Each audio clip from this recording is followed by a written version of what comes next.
All right, let's get started. Okay. Good morning, Savannah. This is Therese, the host of the Savannah Business Showcase, and I'm here this morning with Dr. Ken Boyd of the Coastal Center for Developmental Services here in Savannah. It's a little background on the center. It was established in 1979. CCDS is a private nonprofit agency providing employment-related services, training, and community integration opportunities to adults with developmental disabilities. So, Dr. Ken Boyd, Dr. Boyd, thank you for having us here. Thank you for coming. I'm messing up already.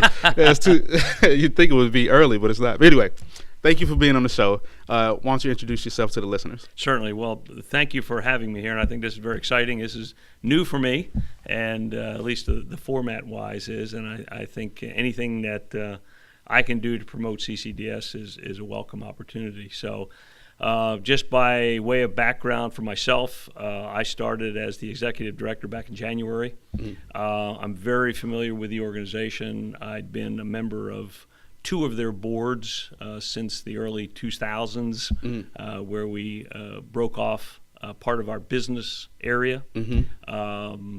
Away from our case management, job supported employment areas. We have now recently, about a year and a half ago, brought them back together. Mm-hmm. So I was always familiar with the organization and just took over as the executive director back in January. Prior to that, I was with Savannah Technical College. I come out of the post-secondary world. Was over there a little over 13 years and worked in economic development and academic affairs. Mm-hmm. And prior to that, I was in a Fortune 500 company in the automotive business, believe it or not. Okay. I had retired from the military after a nice career Mm. of traveling around the world and doing what Army guys do. Got into the business world up in Spalding County, and tragically that company was moving to Mexico, and I was willing to do a lot of things except move out of the country. Gotcha. I had done enough traveling. Yeah. And so I got on with the technical college system of Georgia. Mm-hmm. That brought me back to Savannah, and was with Savannah Tech for that number of years. Awesome. So where are you from originally again? Well, I grew up in Philadelphia. Okay. Grew up a small suburb of Philadelphia out on the south side. Went to University of Delaware for my undergraduate work, and then graduated at something like 11 o'clock in the morning.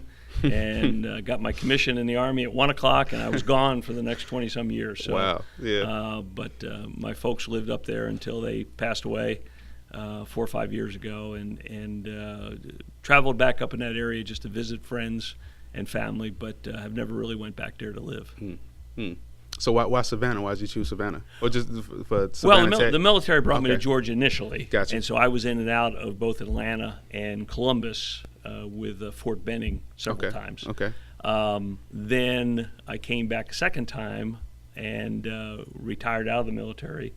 And then when I left the corporate world and got in with the state, Mm-hmm. that's what brought me back to Savannah the second time. So I was a little familiar with it. It had grown so much that it was almost like coming back to a new place. Mm-hmm. Okay, so with the Coastal Center for Developmental Services, we'll call it CCDS. CCDS, yeah. So I was my mother did foster care a lot over the years, especially after I went to college. I worked with psychiatric and disabled children and severe and profound disabled, and I loved it. It was a great part of my life. I learned so much from it. So kind of explain what the center does to people and does for people, mm-hmm. and how it helps Savannah. Sure. Well, I like to look at it as a three-legged stool. Okay. Our mission, from the broad perspective, is to train and place individuals with developmental disabilities into community-wide jobs. That's our mission.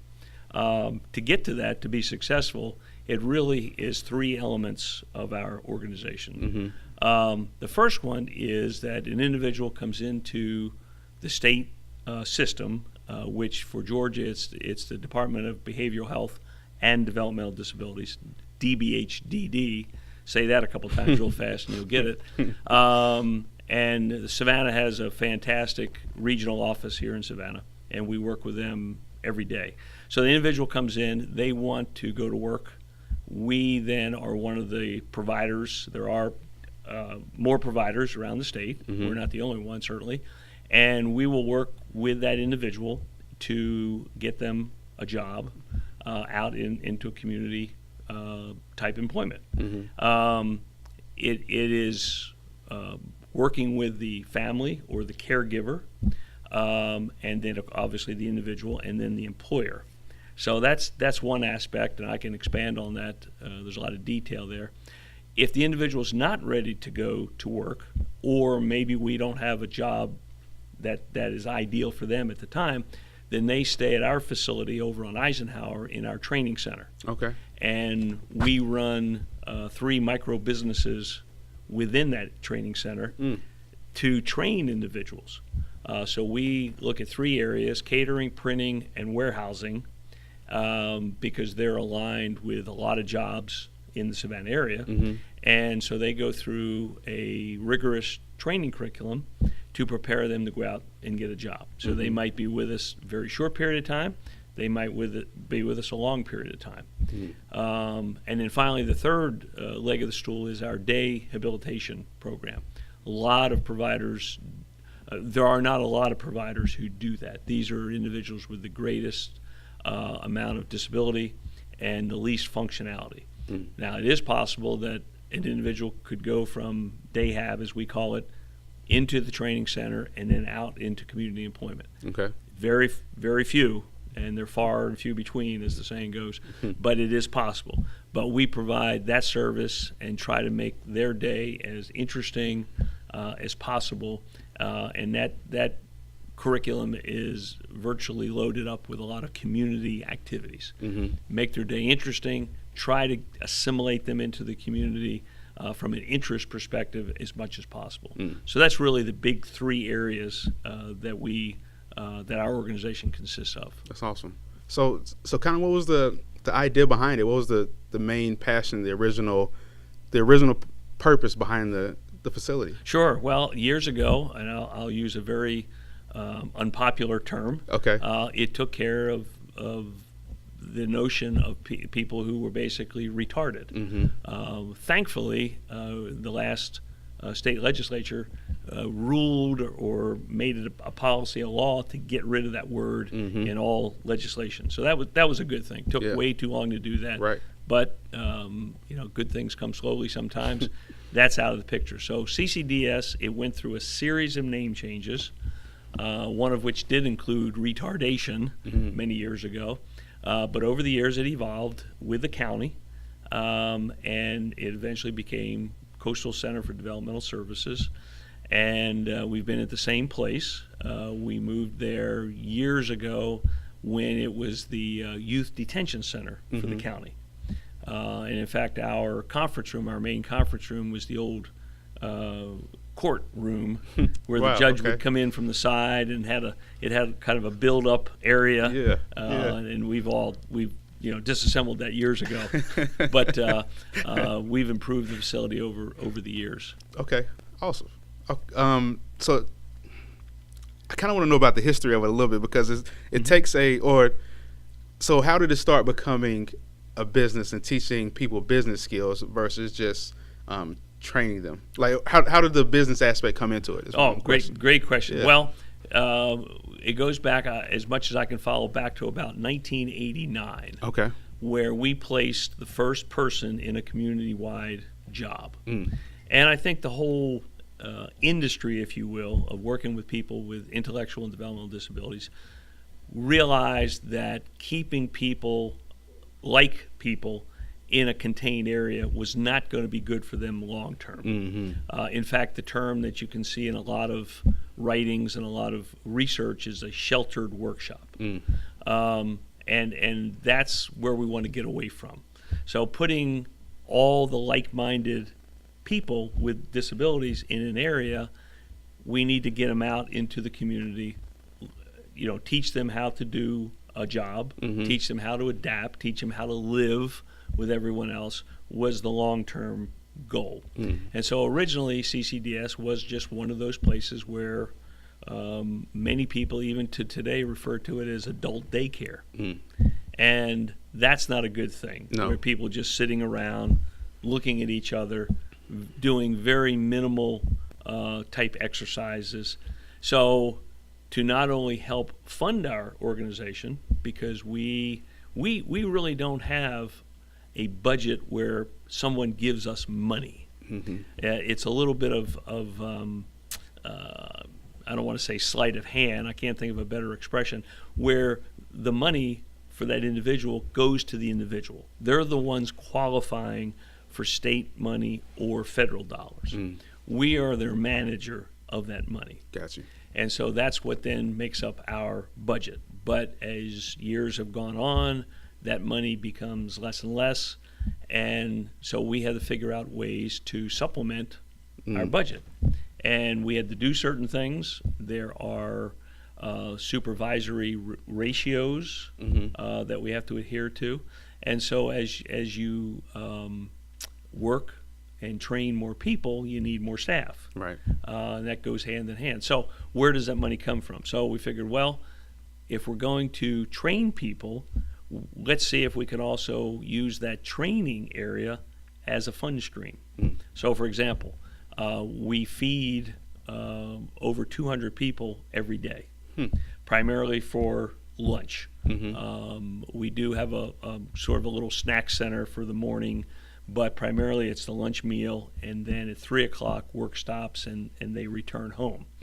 So we're already cooking food.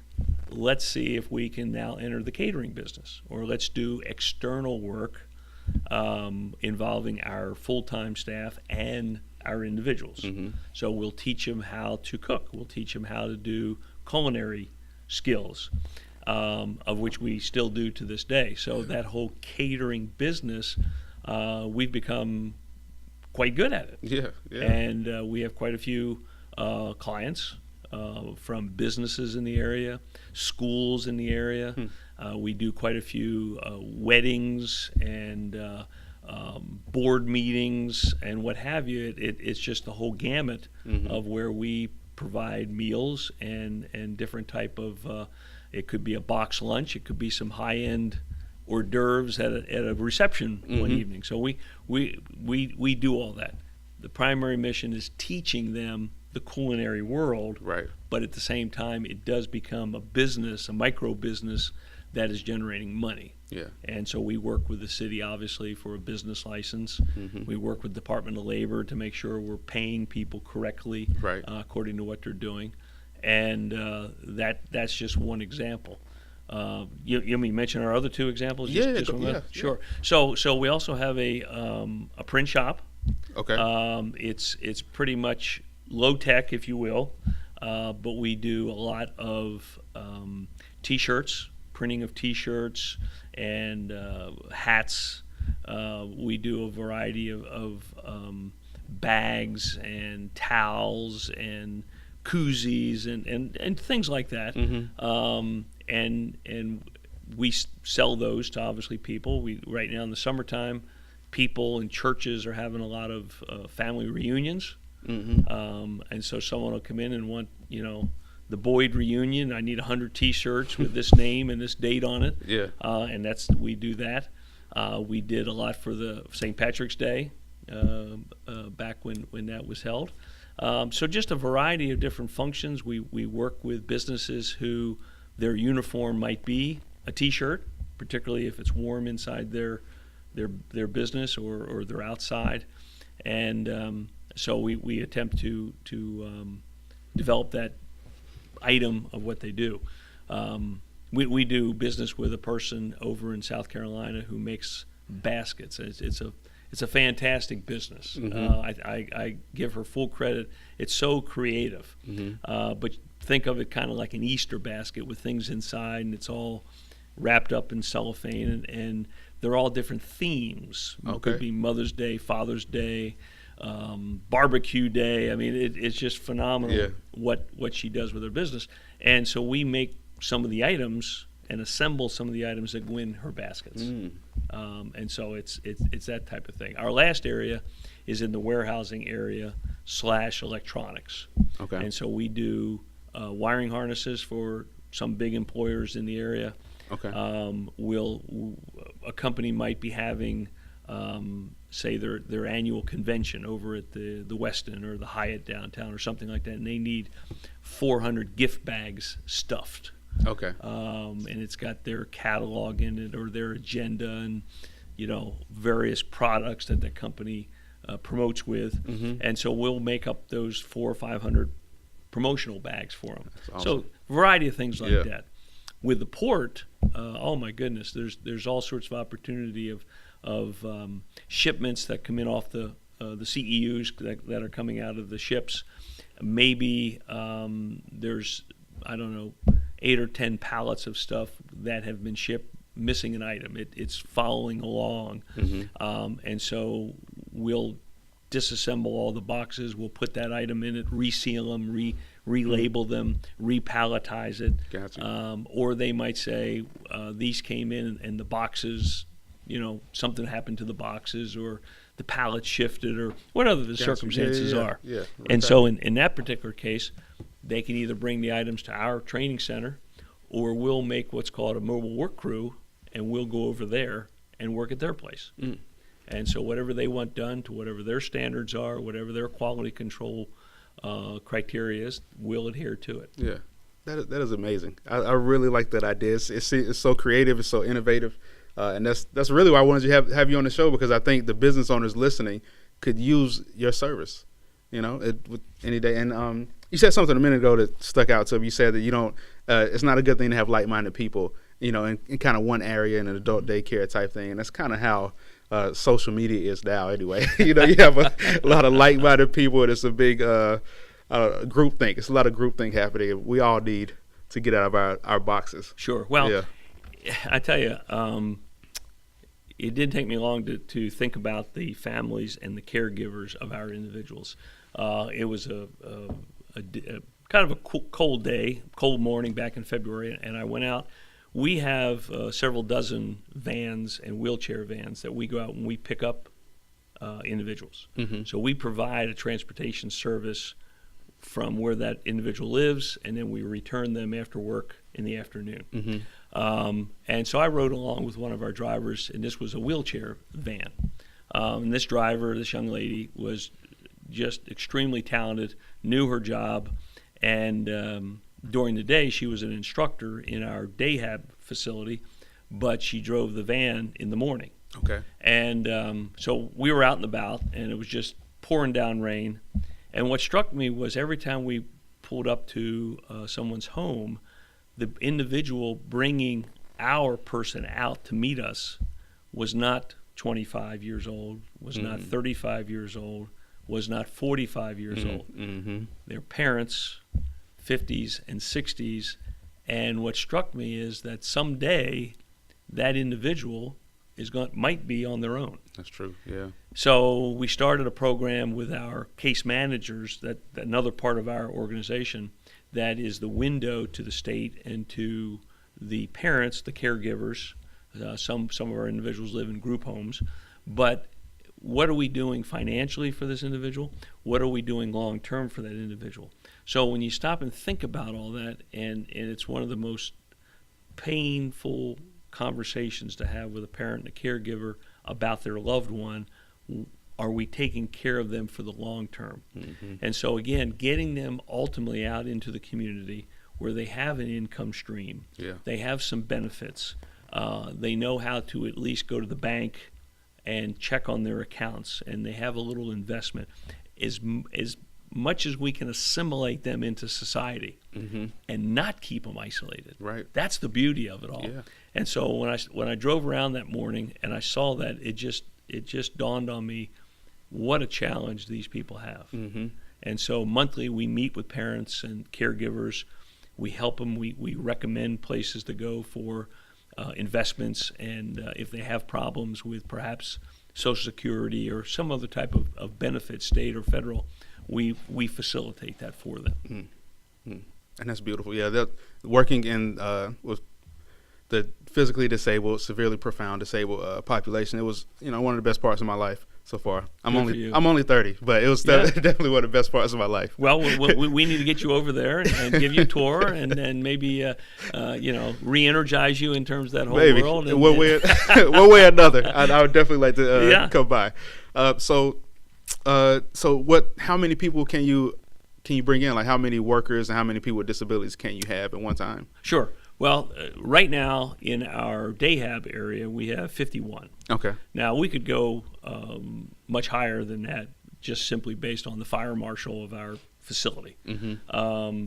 But in that area, the state mandates that we have a full-time instructor per 10 people. Okay. Because of the low functionality, we have internally lowered that to 1 to 8. Okay. So for every 8 people that we bring in, then we'll have an instructor, a full-time instructor.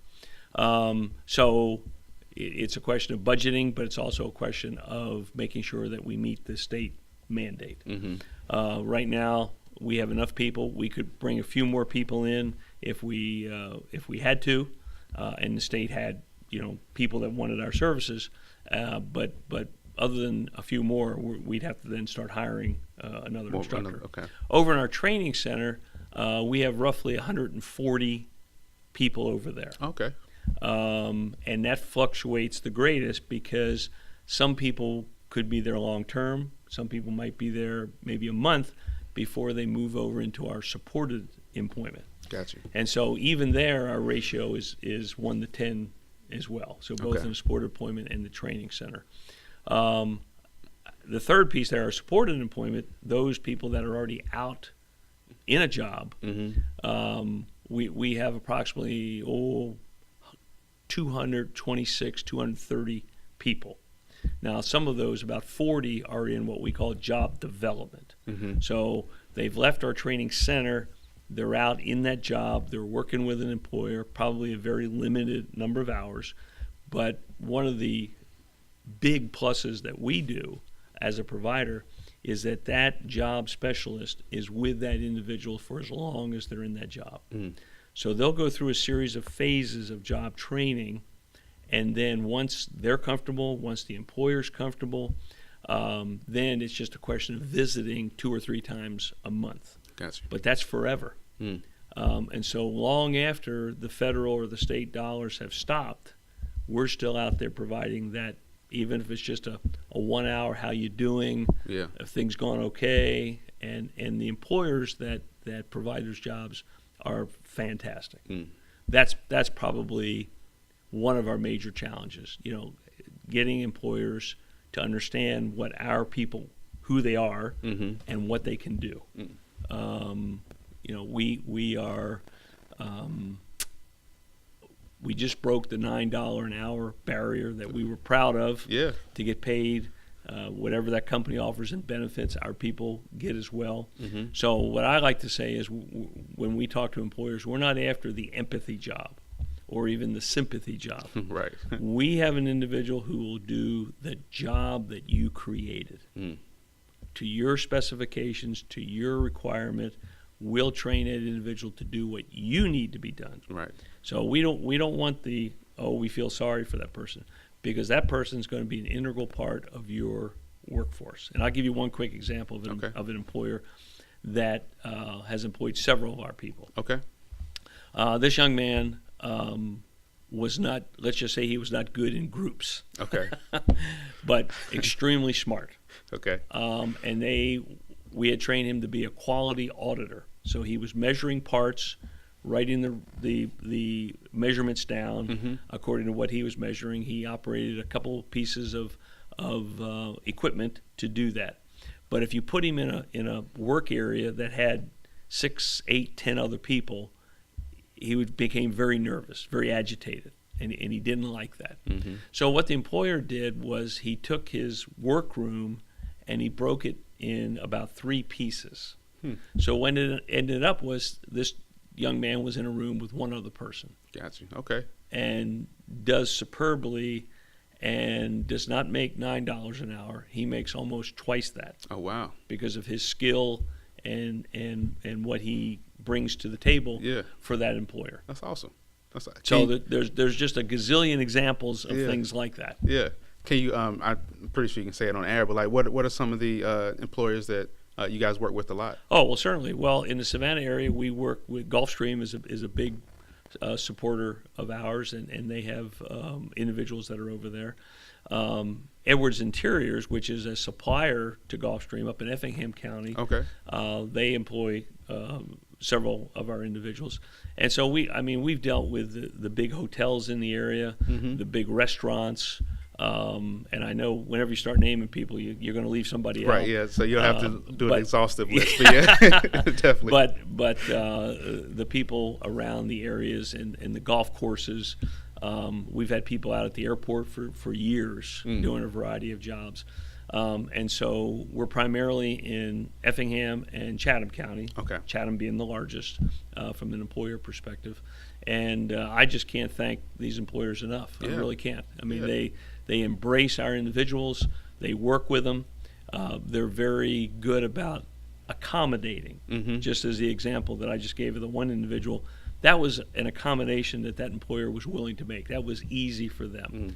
They didn't create a job for him. Right. He was doing a job that they were going to go out and have to hire someone for anyway. Right. He could do it. We helped facilitate the training of that. He simply divided the room with some barriers and some easy things into three, and the person was perfectly comfortable. So the accommodation side, employers are fantastic about that. Awesome. So I did a little research on your website, and there's so it seems like there's two different organizations. There's CCDS and then there's Quantum Inc. So explain the difference. Explain what Quantum Inc. is. Certainly. Well, back to your original question about how did we emphasize the business side of CCDS. So back in 2005, Quantum became that business arm. Okay. And so we registered them with the state and created that name and made business cards for everybody so that we could emphasize that, yes, we took care of people and we trained people, but we had this business side, external business side as well. So it was a way of promoting that. Good, bad, or indifferent. That board got enveloped into the CCDS board about a year and a half ago. Prior to my time, and I had been on the CCDS board for quite a few years until my time was up according to the bylaws and what have you. So they combined those two boards. So right now we're under a campaign, if you will. Does our name really say what we do? Yeah. So the Quantum name, it's still registered with the state, but we're weaning ourselves away from that. So Quantum will go away. We'll still provide those services. We'll still do those micro businesses within, but if we keep with Coastal Center or if we come up with some other name, they'll just be blended in. They'll be incorporated into the overall structure. Gotcha. Okay. But that was the history of that. Okay, that makes a lot more sense now. Yeah. Okay. see, you're proving what we're trying to do. Well, our name doesn't say what we do. Right. No. Yeah. I thought it was a investment group out of California or something. Yeah, we could only wish that we had some investments like that. Okay. All right. So we're this will be a good spot to break. We'll take a break really quick. We'll come back with more from Dr. Boyd, the Executive Director of the Coastal Center for Developmental Services, and we'll bring him back into the lightning round when we come back. So stay tuned for that, everybody. See you in a minute. Bye. All right, welcome back, Savannah, to the Savannah Business Showcase. I'm here once again with Dr. Ken Boyd, the Executive Director of the Coastal Center for Developmental Services here in Savannah. And we're going to take him through the lightning round. All right, are you ready? I'm ready, and I, just for everyone to know, I didn't want the question, so we'll see how this goes. A lot of fun. What did you want to be as a kid, and how does that relate to your current position? Oh, goodness. I'm not sure they're related. I could take the back part first. My father was military, and so it flowed naturally that I went into the military, and I always wanted to be a helicopter pilot. Okay. I loved aviation, and as a kid, planes fascinated me. My father used to take me to the Philadelphia airport I guess maybe it was a cheap vacation or a cheap outing, and we'd sit there and watch the planes take off. So that's what I really wanted to do, and so that was, I succeeded with that my first part of my life. Military, as probably a lot of people would tell you, that's a young person's game. So at some point, you got to start redesigning yourself, and you're going to leave the military even after 20, 30 years at a young age. Yeah. And so it's not like you're going to sit on your back porch. You need to find something else to do. But what I do now, I think the only correlation, or the strongest correlation, is training people. Military is all about training, all about mission execution, and that's what we do now. We're training just a different group of people. Where did you train also in the military? Train other people? Yes, you did. Yes. Okay. Yeah, we're training people. I trained in the military. I had assignments just like Fort Stewart and Hunter Army Airfield here in the Savannah area. I was deployed around the world, Middle East, but then I also had a great opportunity to teach other officers and government civilians in Canada at a college for a couple of years. So that was, I had both sides of it. Okay, all right, that makes sense. Okay, how have you approached failure in life? Well, it's always something on our minds, but you certainly don't want to be a failure. Right. I tend to look at it a little differently. I think many times as organizations, we plan on failure. What if this doesn't happen? And when it succeeds, we find ourselves just as much in a quagmire. Oh my God, we didn't know this was going to work. Now what are we going to do? So I'd much rather focus on planning for success rather than planning for failure. But I think you need to know where you're going, what your resources are, obviously, what's your mission, and then plan accordingly. I like that. Who influenced you early in life, and who's your mentor now? Well, I've let me take the second part of that. I've got a lot of great mentors in the area, both from the post-secondary world and the business world, and that's where my life has gone. It's kind of been interwoven between those two areas. I know a little bit about the secondary world just because of the interactions with the post-secondary, but I've never experienced any of that. So any mentor that I have has come out of one of those two areas. What do you mean by post-secondary world? Oh, I'm sorry. Post-secondary, that's the expression for college. Gotcha. After high school. Okay. Secondary is K through 12. Gotcha. And at least in Georgia, and I'm sure many of the other states, those two worlds are becoming much more intertwined, particularly in the later years of high school, the junior, the senior. Georgia has got fantastic programs that work with both the technical college system and the university system, and it's a great triangle of great people, all oriented on getting that student to graduate from high school and to get them to graduate with some college credits under their belt, get them a jump start for when they finally do exit high school. So it's a great organization. Early in my life, mentors, probably pretty standard with everybody else. A couple really fantastic high school teachers, neighbors, church, and so aside from my parents. Awesome. Do you have kids? And what are you going to teach your kids about entrepreneurship and business? Wow. Yes, I have one son, and he's long out of college. Yeah, what did you teach your kids? Well, he is a very he works for a big corporation. I'm not sure I would call him an entrepreneur, but he is certainly very disciplined. He works hard. He has always worked hard from high school days through college. Sending any child to college is a huge endeavor for any parent, not just in terms of the challenge of it, but from the expense of it. So try to keep him out of debt, at least through college, give him a fresh start from that perspective. And he took full advantage of that. My guidance to him was, your job is to pass, do as best that you can. And he was offered a couple opportunities through his 4 years of school. He got a job. He is, successful in that right. And so I applaud him for his efforts tremendously. And so he is, again, I'm repeating myself, works hard, plays hard, takes care of himself. And so from all visible standpoint, he's a true success. what is one thing that drains you in your business, and what's one thing that energizes you? Oh, well, the energizing is just the people that I work with. They're all professionals. They all have great ideas. Listening to them, throwing a challenge out on the table and saying, okay, what are we going to do with this? Let's take a look at this. In our world, I guess to the first part of your question there, what drains me, it's not a question of physical or mental drain, but I think in our world where so many people have been trained and educated on taking care of the individual, that the business side of it is not something they've grown up with.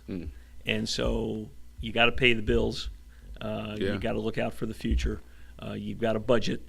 And so it's real easy to, quote, help people. Yeah. And everybody rushes to that problem. Let's help that individual.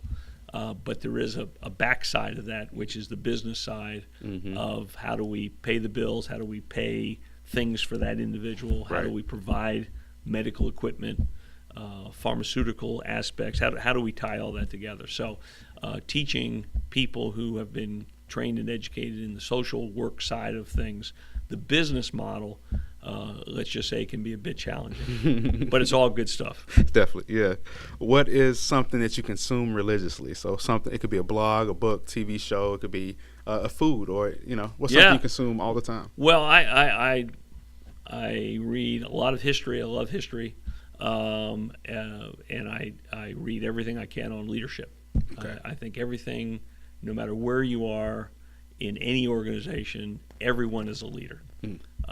You have your own challenges, you have your own style, but it's all about influencing people and getting them, across the finish line to accomplish the mission.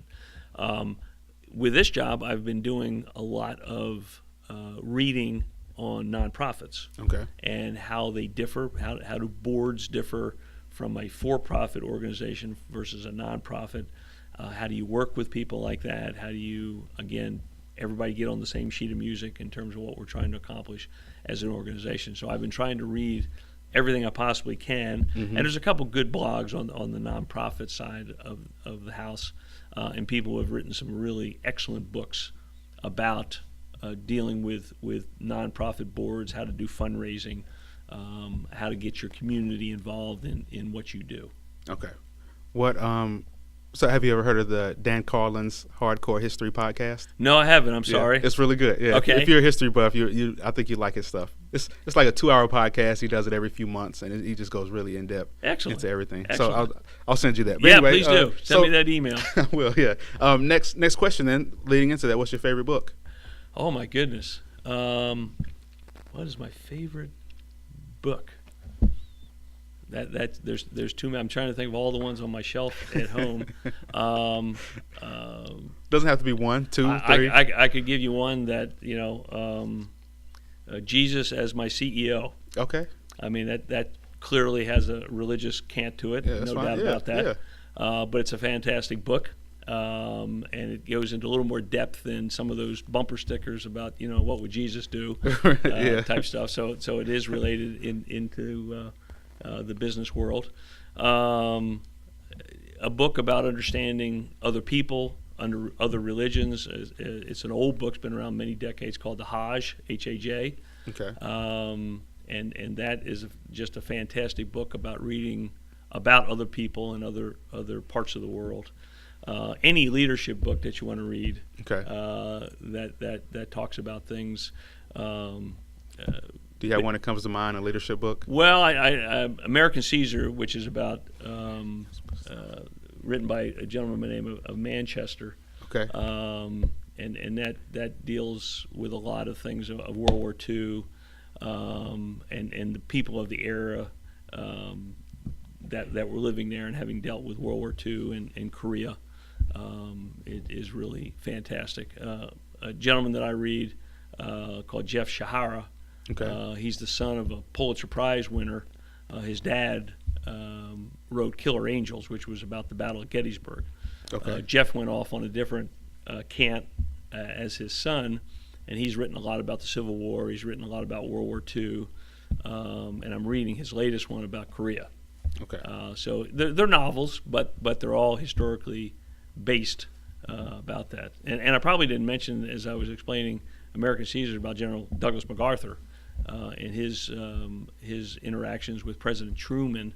And so there's a lot of good books out about that. But American Caesar tends to be the baseline book about leadership in that respect. Okay, I'll look that up. I'll get that really soon. What's something most people don't know about you? What's something most people don't know? Probably some things they don't want to know about me. I don't know. My wife and I live in Effingham County, and my wife is retired from the corporate world. She's a beautiful, wonderful artist. Okay. Which she does not promote. Yeah. And so I guess I'll promote it for her. There you go. And so whether it's about me or about her, it's all the same. It's all the same. Yeah. And I'm trying to get her into selling some of her paintings and drawings and getting into a little business herself. Yeah. And so she feels she's not good enough, and I feel just the opposite of that. So I feel very fortunate, very blessed in that she's the right brain type person where, she plays the piano and she's an artist, and I don't know anything about pianos and music and artistry, and so I appreciate it. Yeah. And I can sit there and listen. I can look at all her good work, and I keep telling her, after a while the closets fill up with these paintings. We got to get rid of some of them or somehow, or else, we're going to have to get a storage cabinet or something. Right, but anyway, I try to push her into the business world, but Nice. Only when she's ready. Although she was ready, that's right. Yeah, there's a I might be saying the name wrong, but there's a co-working space for artists here in the city.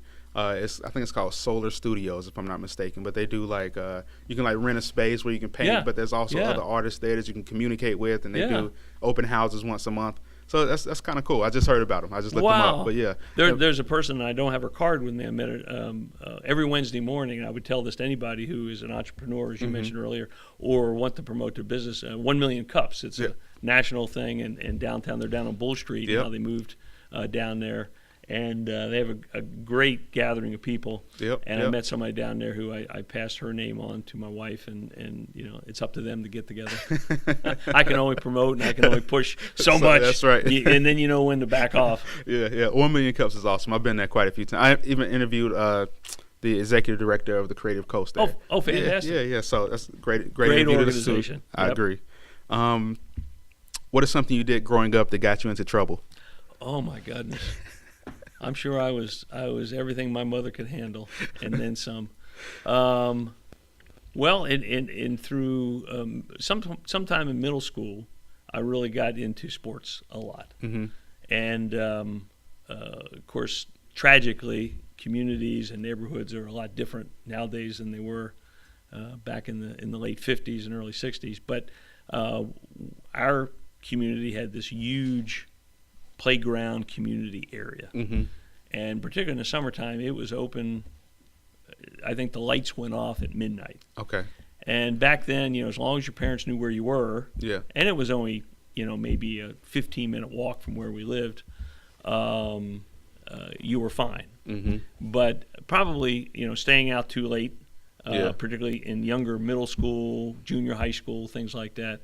My mother probably wondered where I was, but if 9 times out of 10 I was right there in that playground, all they had to do was come down and find me, and that's where I'd be. So our neighborhood where we lived just was it had so many boys. It didn't have any girls, so I guess we weren't going to get in trouble in that respect. But we'd be at the playground playing. But it was quite late coming home many evenings.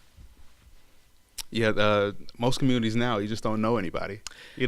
Well, you don't know anybody, and tragically, I don't know whether it's the problems have multiplied or maybe they're just more visible. That I can remember. You'd walk everywhere or ride your bicycle. Parents weren't in any fear of what might happen to you. Right. And so we'd go down there. We'd play baseball and soccer and basketball, and you just get into all that sort of stuff. And that's what you did. And so I like to think back on it. Maybe I was just naive about other areas. I don't know. Maybe I was very fortunate in the community I grew up in. Mm-hmm. We just didn't have problems. They weren't as visible as Right, what they are right, today. right. So I think on one hand, I made my mother worry. On the other hand, I think I was pretty good guy. Just come down the playground, you'll find me someplace. Right. So there's a concept called Paretos Principles, the 80-20 rule. Yep. So 20% of your actions equal 80% of your results in business. So with CCDS, what are the 20% in your position? What are the 20%? What's the 20% that you do that gets you 80% of the results? I focus very much on the number of employees. I said that wrong. Number of individuals that become full-time and part-time employees. Okay. That's what our ultimate mission is. So we focus on that a lot. So there's really two parts to that. One is talking to employers to hire our people, and that's quite an adventure for them. It's new, I understand that. And so the more people we get out there into employment opportunities, community-based opportunities, the better we are. So talking to employers and then making sure the training side of the house is adequately staffed and set up to work with those individuals once we get them out there.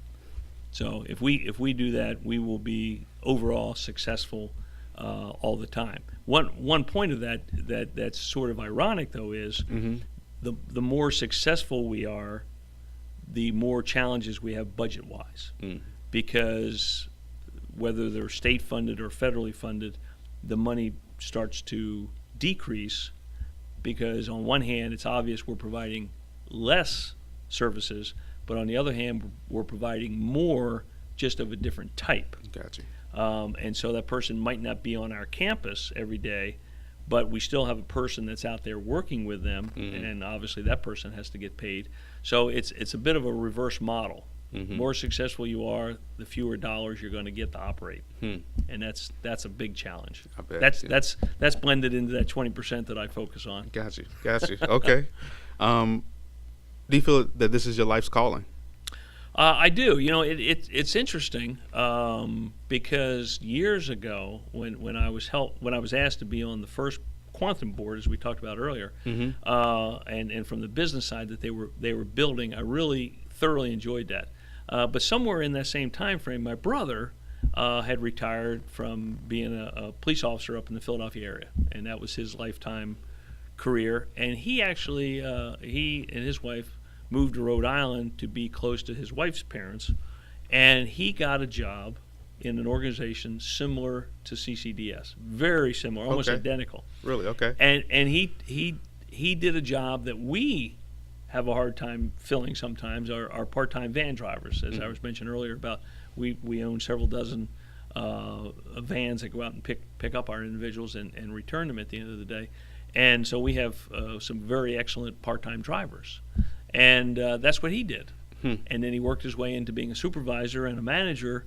It was not part of his career at all. Yeah. So it's a bit ironic how both of us have sort of fallen into this. And I'm not sure it's necessarily a calling, but it's certainly extremely rewarding to me to work with such a great group of people and teaching them the business side of it while they're teaching me the social side of it. And I just think it's an excellent combination, and I feel very, very, very fortunate. Is there a quote that has always been a mantra that you live by? Whoever desires to be great among you shall be your servant. That's how the Bible. It's Mark 10:43. Mark 10:43. Somebody's going to go look that up right now. Make sure I'm spot on that one. So I truly believe you were talking about books earlier. I do believe in servant leadership, and it's not about me. It's about other people. Some people might say that sounds a bit cliche-ish. Okay, that's fine, but I do believe in that. And if I can make you successful, whether you're my boss or whether you work for me or whether you're one of my peers, if I can help make you successful, then that's really the name of the game. And so if we all achieve the mission together, which is what we should be doing, then it's really very rewarding to me. So I've had some fantastic jobs over my career. This is just one of them. I've kind of redesigned myself 2 or 3 times. Each one is just as equally rewarding as the past. In the military, in the Army, I've worked with some fantastic people, and tragically, in a combat situation, you see the tragedy side of that. And so once you experience something like that, all your other disappointments are really minor. Yeah. Yeah. They really are. And so I feel very fortunate. I'm gonna have to get that quote. Mark 10 and what? 43. Okay. All right. They're gonna check you. All right. So 2 more questions, and then we'll round off. If you had a superpower or ability, what would you choose and why? Oh my goodness! If I had a superpower, well, I guess if I could combine 2 things, I would just continue to ask for wisdom and patience, and then I think that evens things out as you're working with people, no matter what the challenge is. So give me a little wisdom and give me the patience to. Everything's not going to happen overnight. Everything's not going to happen in 5 minutes. Don't be so impatient, that type of stuff. As the saying goes, Americans are always into instant gratification. It's part of our culture. Yeah. Okay, so we realize that. Let's slow it down a little bit. Right. Let's enjoy ourselves, Right. and let's watch other people really achieve things. You can go to any one of our businesses, our employers that work with us, and look at our individuals. I'll just sort of end that question with an example. Herbert works down on real close to where we are here, over on Bull Street at Back in the Day Bakery. Okay. Yeah. Yep. And Herbert works in there, and he does everything in the kitchen that you can imagine, and he is one talented, happy person. Nick works out at the airport on the landscaping crew. Yeah. Loves to be outside, loves flowers, loves to make that whole that road as you're entering the airport look good and very representative of Savannah. Yeah. And it does look good. And it looks great. It does, doesn't it? It's just beautiful out there. And Nick's on that team that does that. And so when you see people like that and you talk with them, you stop in, you say hello, and see how happy they are, everything else is real simple. You know you're doing a lot when you see people like that. That's right. Last question. Your advice for entrepreneurial kids and their parents. Wow. Well, having come out of the technical college system, I am convinced that people who want to enter into a career, it could be truck driving, it could be accounting, it could be the nursing field, it could be welding, which is huge in our area, it could be logistics. At Savannah Tech alone, there was over 150 programs. So get over there, get yourself enrolled, find out what you truly love to do, and start yourself down a true career pathway. Right. There are enormous processes to help you in terms of funding, tuition, scholarships, both from the college level, the state level, from businesses that support the college. And I'm sure they're exactly the same thing at the four-year institutions here in town, at Savannah State or Armstrong. But find out what you'd like to try. Go do it. And there's plenty of people to help you, tutor you, mentor you, and get out there in that business world, because particularly in the trades area, if someone hasn't had their car in to get their air conditioner worked on lately this summer, or to be a plumber or a carpenter or any of the trades, then I suggest you go check that out and look at your bill. Right, that's true. Yeah. that you paid gladly. Yeah. Be it a car, be it a truck, be it a computer, be it any of the equipment that you and I are using right here. Somebody's got to repair it. Yeah. And so the whole electronics field, there's just great people out there ready to teach you all about that. And so my piece of advice for parents is don't think that every one of your children has to wear a coat and a tie. And if your children are in high school, get them over into the career and technical area. Have them at least take, even if you know right now they're going to be a brain surgeon, have them take a couple technical courses in that high school. It might be taught by a college professor. It might be taught by a high school teacher. But get them into that area just to get a flavor of that and experience that. And they will, number one, be a graduate of high school. And number two, it will truly lead them down a pathway of being a little more well-rounded. I agree. I wish I would have known more and thought more about going to a technical college instead of going to I went to UNC Chapel Hill. Yeah. Yeah, my wife and I both went there. And outside of meeting my wife and some of the great friendships I made, I got absolutely nothing from my college education.